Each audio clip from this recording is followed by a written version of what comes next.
Welcome to Chapter 8, Public Opinion, Participation, and Voting. These are the highlights of the top 12 most important pieces of information from Chapter 8. I'm Mr. Rodman to take you through this very short highlights video. Let's take a look at political socialization. We know the most important factor is the family. There are lots of other factors that tie into that, but a family is really the gatekeeper of those other items. Where we go to school, what media we watch, what religion we're a part of. The family is making those choices. Also, sudden and drastic events can change our level of participation, whether you're losing a job, whether it's something like 9/11 or war that prompts people to come to the polls. Those types of events tend to either lead to more participation or less, but usually it's more. An attentive public are those people that are very active voters. They're also highly informed. They're also participants. Maybe they're campaigners. Maybe they are complete activists in that they're getting other people involved. But that's the attentive public. They pay attention. They know what's going on when it comes to politics and making things happen. Part-time citizens are those people that basically just vote. Those are the voting specialists. They're just voting in elections, and that tends to be about 40% of the electorate. Now, measuring public opinion, as we talked about in this chapter, is all about a number of factors. First of all, we're going to measure it through polls. We're trying to get a universe of resources by polling about 1,100 people. We can get a pretty good indicator of how 300 million people are going to participate in the upcoming election, be that not voting, be that voting, and how they're going to vote. So just by calling about 1,100 people is going to give us and that's through random sampling, that is going to give us a pretty good indication of how the country is going to vote. Again, the margin of error is plus or minus 3%, so keep in mind that when we're looking at populations and the issues and how they're voting, we do take into consideration that if it is outside of that 3%, it's probably a pretty good indicator. If it's within that margin of error, that plus or minus 3%, then it is what we call a statistical dead heat. It could really go either way. It is too close to call, and we've seen a lot of those state by state in races. When they're within that margin of error, you really don't know which way the polls and the voting public will vote. Voter interest, we can measure this through intensity. We did that with the stickers that we put around the room on the different topics, how strongly we feel about an issue. Latency is that idea that we may hold an opinion, but we don't really express it. It's not really that important and not really important for us to make it public. And then salience is the prioritization of those issues. How important is this issue compared to other issues? How do we prioritize that? And we can see this type of voter interest being essentially polled at the presidential and affecting turnout at presidential elections, not so much in midterms. As we know, presidential elections, the most turnout is really from those presidential elections. Midterms tends to be about half, sometimes even less than half in terms of voter turnout. Not quite so intense, not quite so salient. Voting is the most common form of political activity, and we definitely see that in the U.S. There are many forms of political participation, as we know, in being involved in campaigns, donating to interest groups, protest, joining political parties, joining interest groups outside of the political parties, but voting tends to be the most common form of activity. It is highest in presidential elections, as I said, about 60% of people vote in that regard. The highest voting presidential election, 1960, where we had about 65 million people voting in the presidential election of 1960 between Richard Nixon and John F. Kennedy. And then the most recent that has even come close to that was 61 million in 2008 with President Barack Obama running against Senator John McCain. In midterm elections, those in which we'll talk more about, but essentially if you can get 40% of the people out to vote, that's actually a pretty good turnout in a midterm or a special election because usually it runs much, much lower than that.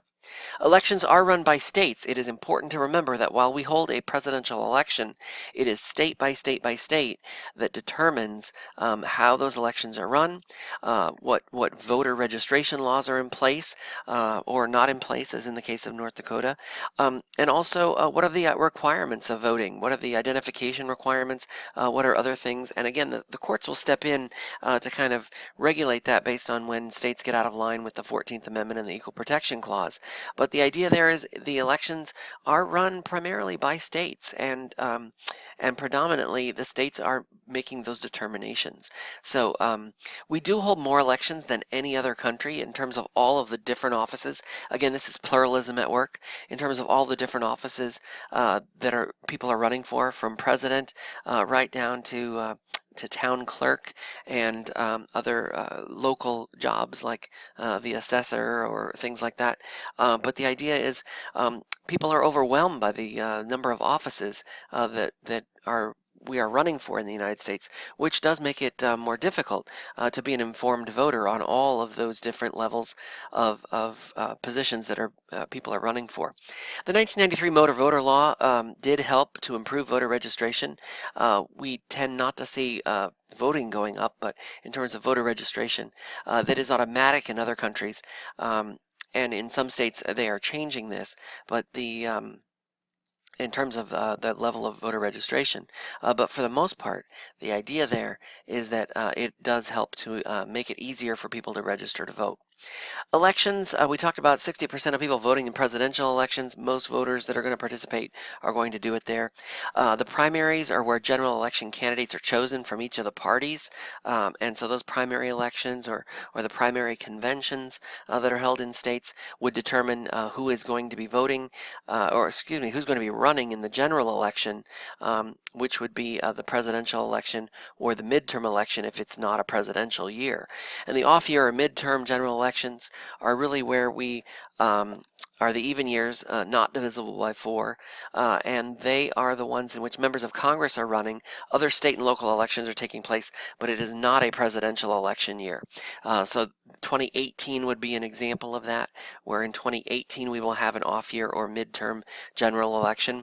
That's for all 435 House seats and also for a third of the Senate. So 33 to 34 of the Senate seats will be up in that midterm year. And again, that midterm will follow the presidential election of 2020, so the midterm would be in 2022. Again, not divisible by 4, an even year.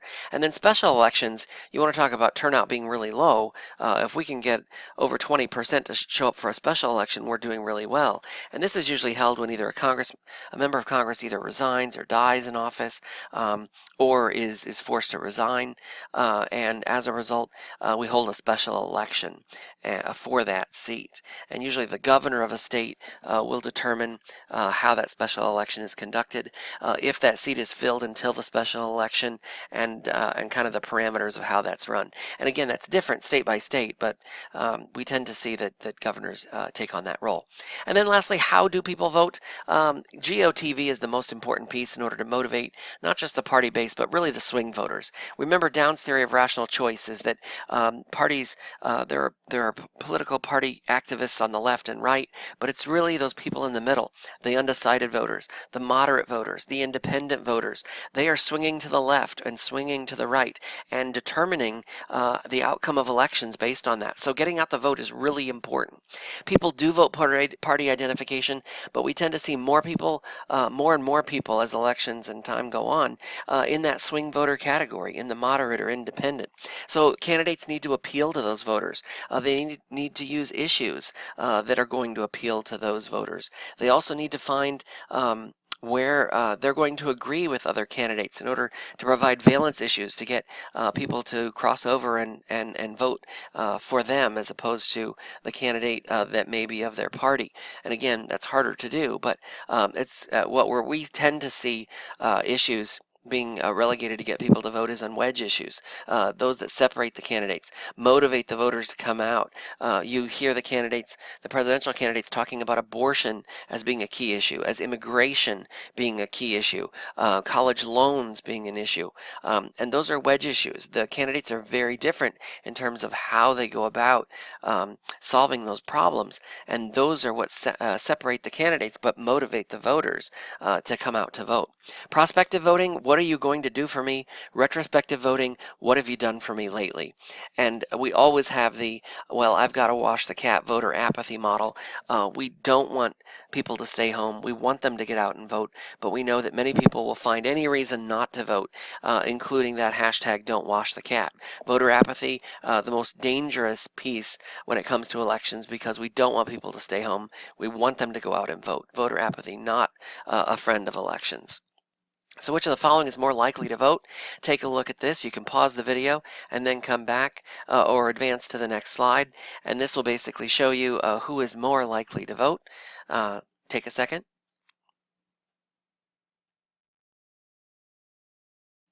And there are the voters that are most likely to vote. College graduates, more likely than non-college graduates. Older versus younger Americans, more likely to vote. Churchgoers, women, whites, richer people, the rural vote, and the Midwest. All of these are more likely to vote in elections. Hope you found this helpful, and good luck on the Chapter 8 upcoming quiz or the upcoming unit test, and live the 5.